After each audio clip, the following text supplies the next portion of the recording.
दोस्तों आज का टॉपिक है कि ट्रॉपिकल साइक्लोन क्या है, यह कैसे उत्पन्न होता है, ट्रॉपिकल साइक्लोन और टेम्परेट साइक्लोन में अंतर क्या है और अगर कहीं ट्रॉपिकल साइक्लोन की घटना होती है तो उससे बचने के क्या उपाय हैं।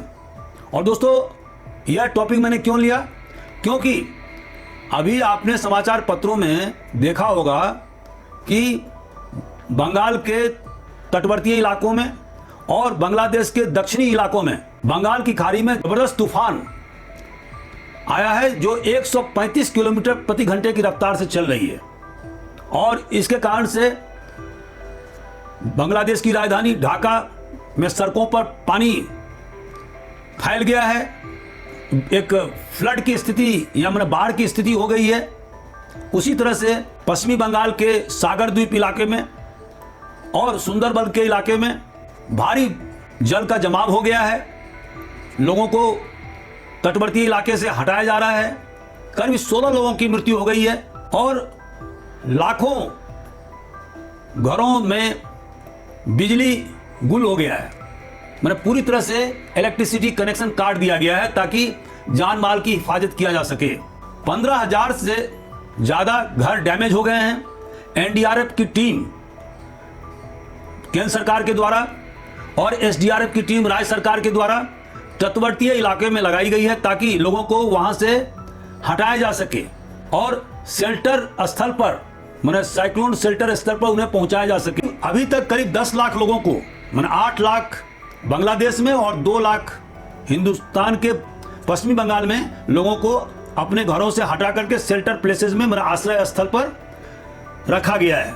अभी भी लगातार बचाव के कार्य जारी हैं और यह अनुमान किया जा रहा है कि 27 तारीख के शाम होते तक इस तूफान का जो रफ्तार है वो कम होगा और वह नॉर्थ ईस्ट स्टेट्स में खास करके त्रिपुरा और मिजोरम जैसे राज्यों में वहां पहुंच जाएगा और धीरे धीरे इसकी क्षमता कम हो जाएगी। दोस्तों ट्रॉपिकल साइक्लोन के क्या क्या मुख्य अवयव होते हैं, तो इसके 3 मुख्य कारक हैं। पहला, इसमें बहुत तेज से हवा की रफ्तार होती है। कभी कभी यह 120 माइल प्रति घंटे के रफ्तार से भी ज्यादा रफ्तार में चलती है और तब उसे सुपर साइक्लोन कहा जाता है और यह बहुत ज्यादा विध्वंसक होता है। दूसरा इसका अवयव है टोरेंशियल रेन। जब ट्रॉपिकल साइक्लोन उत्पन्न होता है और जब वो लैंडफॉल होता है, जमीन पर पहुंचता है, तो भारी मूसलाधार वर्षा होती है। और तीसरा इसका अवयव है समुद्र में जल तरंग, जिसको कि स्टॉर्म सर्जेस कहा जाता है और जिससे जो किनारे के खास करके कोस्टल एरियाज के रहवासियों को बहुत ज्यादा खतरा होता है, क्योंकि तटवर्तीय इलाके पानी से लबालब भर जाते हैं, बाढ़ की स्थिति उत्पन्न हो जाती है, लोगों के घर टूट जाते हैं। जैसे कि अभी मैंने बताया कि 15,000 घर टूट गए, बर्बाद हो गए हैं। लेकिन अभी जो 26 मई को 9 बजे रात को जो रेमल साइक्लोन मतलब तूफान आया जो बंगाल की खाड़ी में उत्पन्न हुआ है, उसकी गति 135 किलोमीटर प्रति घंटा है। मतलब यह एक लोअर लेवल का साइक्लोन है। जो ट्रॉपिकल साइक्लोन है वो 3 प्रकार का होता है। जब 74 माइल प्रति घंटा के रफ्तार से हवा चलती है तो उसे ट्रॉपिकल साइक्लोन कहते हैं।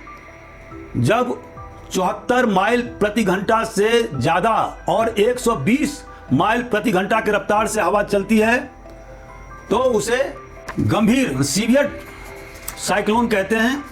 और जब हवा की रफ्तार 120 माइल प्रति घंटा मतलब 200 किलोमीटर प्रति घंटा से ज्यादा होती है तो उसे सुपर साइक्लोन कहा जाता है। तो अभी जो रेमल तूफान बांग्लादेश के दक्षिणी इलाके में और पश्चिम बंगाल के सुंदरबन इलाके के तटवर्तीय क्षेत्रों में जो आया है वह ट्रॉपिकल साइक्लोन है, मतलब उसकी जो गति है वह निम्न स्तर की गति है, मतलब उसमें उतना ज्यादा मारक क्षमता नहीं है जितना कि सुपर साइक्लोन में होता है। दोस्तों, ट्रॉपिकल साइक्लोन को विभिन्न नामों से अलग अलग जाना जाता है। जैसे कि हिंद महासागर क्षेत्र में इसे ट्रॉपिकल साइक्लोन या तूफान कहते हैं, लेकिन साउथ चाइना सी में इसे टाइफून कहा जाता है, जबकि अटलांटिक क्षेत्र में इसे हुरिकेन कहा जाता है और ये क्लॉकवाइज घूमती है, जबकि ट्रॉपिकल साइक्लोन एंटी क्लॉकवाइज घूमती है। और जो वेस्टर्न ऑस्ट्रेलिया में जो तूफान आता है उसको विल्ली वाइली कहते हैं। दोस्तों, हमारे देश का करीब 8% इलाका तूफान से अफेक्टेड एरिया है और हर साल कम से कम 6 से 8 ट्रॉपिकल साइक्लोन हमारे देश को प्रभावित करता है, जो खास करके बंगाल की खाड़ी और अरबियन सी में उत्पन्न होता है। लेकिन उसमें भी 80% ट्रॉपिकल साइक्लोन केवल बंगाल की खाड़ी में उत्पन्न होता है। इसके उत्पन्न होने का महत्वपूर्ण समय है वह है मई और जून महीना, और उसके बाद में मिड सितंबर से लेकर मिड दिसंबर तक। दोस्तों, ट्रॉपिकल साइक्लोन किसे कहते हैं? यह एक घूमता हुआ क्लाउड है, बादल है। और इसका निर्माण कैसे होता है? इसके निर्माण के लिए महत्वपूर्ण जो शर्त है वह है वार्म वाटर। कोल्ड वाटर में यह पैदा नहीं होता है। वार्म वाटर का मतलब यह हुआ कि जो समुद्र के सतह का टेम्परेचर कम से कम 27 डिग्री सेल्सियस होना चाहिए। दूसरा पॉइंट क्या है कि एक लार्ज बॉडी ऑफ वाटर होना चाहिए, मतलब ये समुद्र में या महासागर में ही उत्पन्न हो सकता है, छोटे से झील में उत्पन्न नहीं हो सकता है। तीसरा शर्त है कि लो प्रेशर एरिया होना चाहिए। दोस्तों, जैसे कि आपको मालूम है कि पृथ्वी पर सूरज की किरणें समान रूप से नहीं पड़ती है, जिसके कारण से कहीं दबाव का क्षेत्र कम होता है तो कहीं दबाव का क्षेत्र ज्यादा होता है। तो जब समुद्र के सतह पर जो एक वार्म वाटर है वहां पर जब दबाव कम हो जाता है, लो प्रेशर एरिया का निर्माण होता है एक बड़े क्षेत्र में, बड़े एरिया में, तब साइक्लोन का फॉर्मेशन होता है। और यह साइक्लोन का फॉर्मेशन कैसे होता है कि जब गर्म हवा ऊपर की ओर बढ़ती है तो अगल बगल का जो ठंडी हवा है वो उसको भरने के लिए आता है। और आप सबको मालूम है कि पृथ्वी हमेशा घूमती है, तो कोरियोलिस इफेक्ट के कारण से जो ठंडी हवा जो उसको भरने के लिए आती है वो एक स्पाइरल का रूप ले लेती है और वो उसको चीरने में, माने क्रॉस करने में असफल होता है। तो जब एक बार स्पाइरल का निर्माण होता है, माने घुमावदार तरंग, तो फिर उसको वो छेद नहीं कर पाता है और उसके साथ ही वो शामिल हो जाता है और इस तरह से एक बहुत बड़े मास में स्पाइरल का निर्माण होकर के ऊर्ध्व गति में वो ऊपर उड़ता है और फिर कंडेंसेशन क्रिया होती है और कंडेंसेशन के कारण से बादल का फॉर्मेशन या क्लाउड का फॉर्मेशन होता है। दोस्तों, जब इस ट्रॉपिकल साइक्लोन का लैंडफॉल होता है, मतलब वो जमीन से टकराती है, तो धीरे धीरे उसका संपर्क वार्म मॉइस्ट वाटर से टूट जाता है और वो 5 से 6 दिन के अंतराल में उसकी शक्ति समाप्त हो जाती है। अब सवाल ये उठता है कि कोई ट्रॉपिकल स्टॉर्म या साइक्लोन कितने दिन तक किसी इलाके को प्रभावित करेगा। यह निर्भर करता है कि उस ट्रॉपिकल साइक्लोन का कितना बड़ा आकार है, समुद्र से उसकी कितनी दूरी है और उसका स्पीड कितना है। यदि वो सुपर साइक्लोन है तो इंटीरियर इलाके को भी जबरदस्त ढंग से प्रभावित करेगा और जान माल को भारी नुकसान करेगा। जैसा कि मैंने अभी बताया कि जब ट्रॉपिकल साइक्लोन का रफ्तार 200 किलोमीटर से ऊपर, कभी कभी 250-300 किलोमीटर प्रति घंटा के रफ्तार से चलने वाली जो हवा होती है, जो तूफान होता है, जिसे सुपर साइक्लोन कहते हैं, और खास करके दक्षिणी गोलार्ध में हुरिकेन जिसे कहा जाता है, जो बहुत तबाही मचाता है। तो ऐसी स्थिति में वह न केवल कोस्टल एरिया को, मतलब तटवर्ती इलाके को, बल्कि बहुत अंदर तक उसका प्रभाव होता है और बहुत सारे लोग मारे जाते हैं, बहुत ज़्यादा संपत्ति का नुकसान होता है। दोस्तों, ट्रॉपिकल साइक्लोन की बनावट क्या होती है? What is the composition of tropical cyclone? तो सबसे पहला जो उसकी जो विशेषता है वो है आई। माने ट्रॉपिकल साइक्लोन में एक आंख होता है जो एक शांत क्षेत्र होता है और जहां पर कि हवा नीचे जाती रहती है, सबसाइडिंग नीचे जाती रहती है। दूसरा, आंख के बगल में ही एक आई वॉल होता है और यह क्षेत्र सबसे ज्यादा एक्टिव क्षेत्र होता है, जहां पर कि सबसे ज्यादा बारिश होती है और जो है हवा स्पाइरल के रूप में, ऊर्ध्वाकार रूप में ऊपर उठती है और वो ट्रोपोपॉज तक पहुंचती है। हवा का सबसे ज्यादा गति इस आईवाल इलाके में ही होता है और इस आईवाल इलाके से ही जो रेनफॉल बैंड है वो रेडिएट होता है और इसी आईवाल के साथ में ही बादल का फॉर्मेशन होता है। कुमुलस और कुमुलोनिम्बस बादल का फॉर्मेशन होता है और जबरदस्त बारिश होती है और ये आउटफ्लो करते हैं, माने बाहर निकलते हैं, दूर दूर तक इसका प्रभाव होता है। बंगाल की खाड़ी में या अरबियन सी में या हिंद महासागर क्षेत्र में ट्रॉपिकल साइक्लोन का डायमीटर, मतलब व्यास 600 किलोमीटर से लेकर के 1200 किलोमीटर तक हो सकती है। दोस्तों, ट्रॉपिकल साइक्लोन और टेम्परेट साइक्लोन में क्या अंतर होता है? तो ट्रॉपिकल साइक्लोन का फॉर्मेशन 5 डिग्री नॉर्थ से लेकर के 30 डिग्री नॉर्थ लैटिट्यूड और उसी तरह से 5 डिग्री साउथ से लेकर 30 डिग्री साउथ लैटिट्यूड के बीच में इसका फॉर्मेशन होता है। विषुवत रेखा के आसपास, माने 0 डिग्री से लेकर 5 डिग्री नॉर्थ या साउथ के बीच में कोई ट्रॉपिकल साइक्लोन का फॉर्मेशन नहीं होता है, क्योंकि वहां पर कोरियोलिस इफेक्ट का अभाव होता है। दोस्तों, विषुवत रेखा के उत्तर या विषुवत रेखा के दक्षिण 20 डिग्री अक्षांश के आसपास जो भी ट्रॉपिकल साइक्लोन की उत्पत्ति होती है वो बहुत ही ज्यादा सीवियर होता है या बहुत ज्यादा उसका प्रभाव होता है, जिसे हम सुपर साइक्लोन भी कह सकते हैं। टेम्परेट साइक्लोन उत्तरी गोलार्ध में और दक्षिणी गोलार्ध में 30 डिग्री और 60 डिग्री अक्षांश के बीच में होता है और वैज्ञानिकों का कहना है कि इसकी उत्पत्ति पोलर रीजन में होता है। दोस्तों, टेम्परेट साइक्लोन में एक फ्रंट का निर्माण होता है। फ्रंट मतलब कि जब ठंडी हवा और गर्म हवा दोनों जब मिलते हैं तो एक फ्रंट का निर्माण करते हैं और यह इसका मुख्य अवयव है।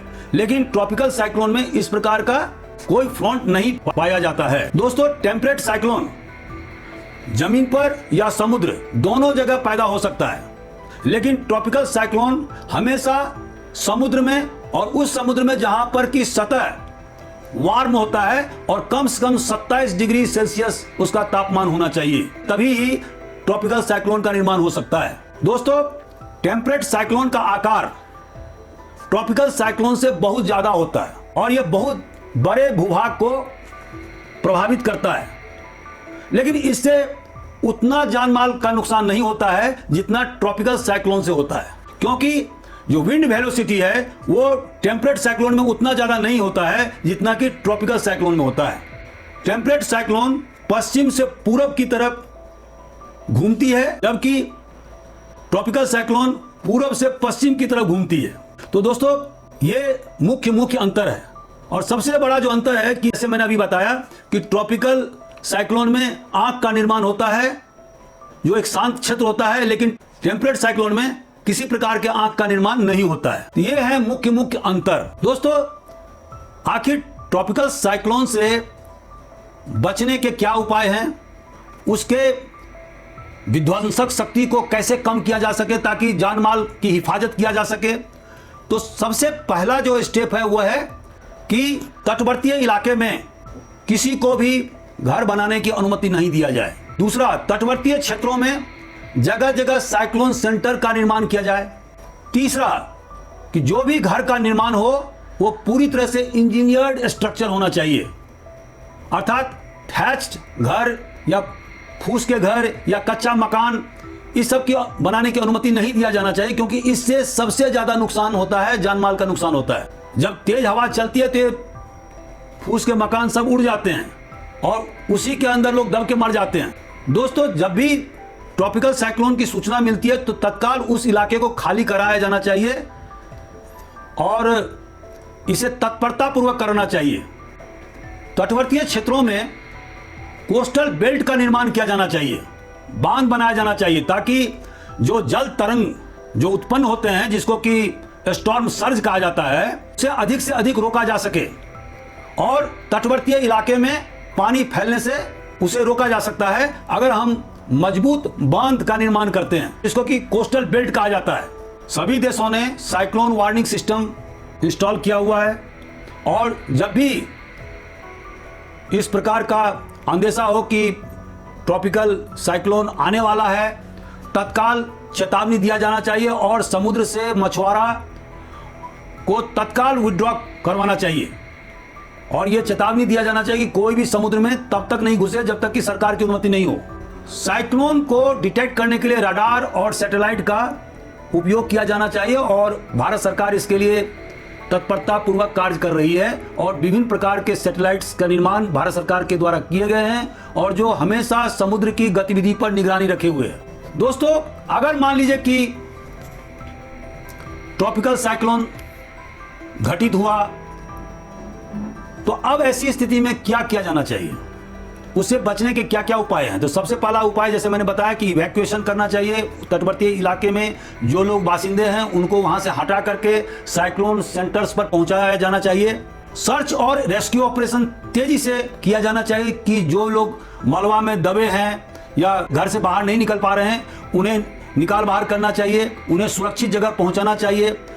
ड्रिंकिंग वाटर, पीने के पानी की सबसे बड़ी व्यवस्था जरूरी है, क्योंकि गंदा पानी पीने से अक्सर लोग बीमार हो जाते हैं और मर जाते हैं। जगह जगह जो मलबा इकट्ठा हो जाते हैं उसको साफ किया जाना जरूरी है। रीओपनिंग ऑफ रोड्स, ताकि यातायात का सुचारू रूप से संचालन किया जा सके। एक जगह से दूसरे जगह हम तभी पहुंच सकते हैं जबकि रोड को क्लियर किया जा सके। जो पुल पुलिया टूट गए उसको मरम्मत करना जरूरी है। कम्युनिकेशन नेटवर्क को स्थापित करना जरूरी है। मोबाइल टावर या टेलीफोन टावर को दुरुस्त करना जरूरी, ताकि एक जगह से दूसरे जगह संवाद पहुंचाया जा सके। फ्री फूडिंग और लॉजिंग की व्यवस्था भी जरूरी है, ताकि जो लोग अफेक्टेड हैं, जो विक्टिम हैं, उन्हें भोजन और रहने की व्यवस्था सुनिश्चित किया जाना जरूरी है। इसके अतिरिक्त जो सबसे महत्वपूर्ण चीज है कि डिजास्टर को असेसमेंट करना, कि इस डिजास्टर से कितना नुकसान हुआ है, इसके लिए क्या क्या हमें करना होगा, इसके लिए बजट की कितनी आवश्यकता पड़ेगी, कितने साल में हमें रिहैबिलिटेशन कार्य पूरा करना होगा, उसके अनुरूप बजट एलोकेट करके उन इलाकों में तेजी से काम शुरू करना होगा, ताकि जो विक्टिम है, जो परेशान लोग हैं, उनको पुनर्वास की व्यवस्था की जा सके। तो दोस्तों, आप इस टॉपिक के बारे में अगर आप कोई कमेंट्स देना चाहते हैं तो आप जरूर हमें अवगत करें। हमने अंग्रेजी में इसके डिस्क्रिप्टिव नोट्स में पूरे डिटेल में लिखे हैं। मुझे उम्मीद है कि आपको इस वीडियो से बहुत ज़्यादा फायदा होगा। Thank you very much.